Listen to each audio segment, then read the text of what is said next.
Unveiling the new look of Guinness. Discover a colorful world of more.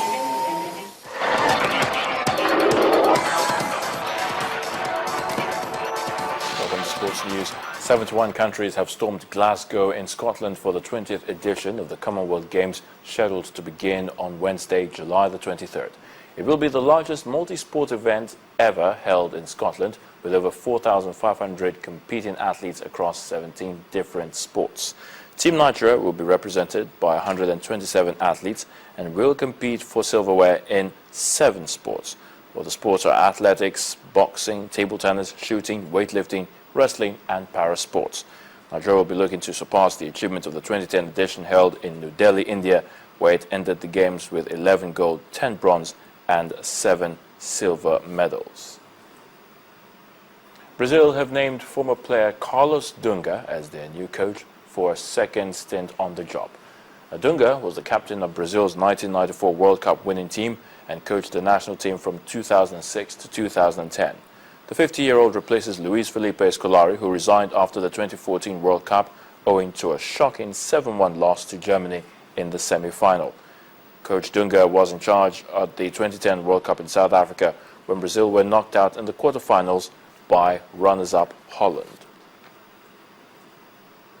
Former Barcelona president Sandro Rosell earlier today testified for 3 hours in Spain's High Court over accusations of alleged misappropriation of funds over the signing of Brazil's Neymar. But Judge Pablo Ruz had ordered in January at the start of a hearing to investigate Barca on the Neymar transfer.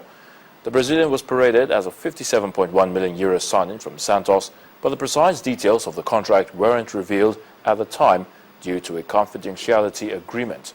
Rosell, who denied any wrongdoing, stepped down as the club president in January, saying he wanted to protect the club's image. Well, after Rosell's exit, Barca admitted Neymar had cost €86.2 million, including payments to the player and his family, and not €57.1 million as they originally said. Meanwhile, Barcelona's fiercest rivals Real Madrid have completed the signing of James Rodriguez from Monaco for a reported €80 million. The Colombia star has signed a contract until 2020 with the Santiago Bernabeu club after passing his medical.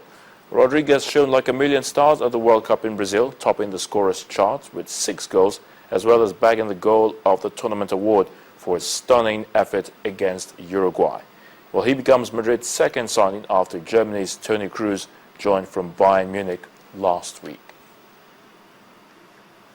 And that's in the sports news. The news at 10 continues shortly.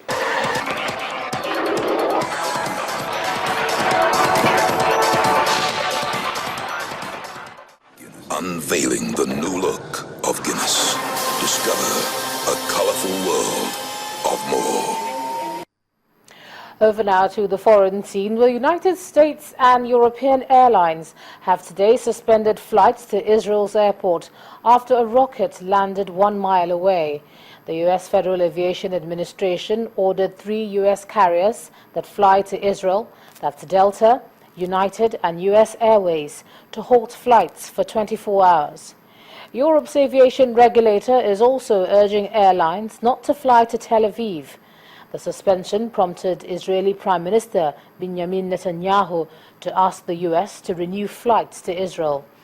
The halt in service of the airlines comes less than a week after Israel began a ground operation in Gaza and as airlines around the world rethink their flight paths over conflict areas following the Malaysia Airlines crash in eastern Ukraine. Now, the United Nations Secretary General, Mr. Ban Ki-moon, has urged both sides in the conflict in Gaza to stop fighting and start talking. He said this at a joint press conference with the Israeli Prime Minister Benjamin Netanyahu in Jerusalem. Mr. Ban urged Israel to exercise what he called maximum restraint, as military action will not increase Israeli security in the longer term.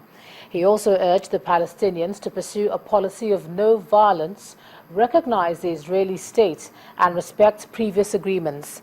The latest Palestinian death toll of more than 600 was announced by Gaza's health ministry, which also said that 3,640 people had been injured.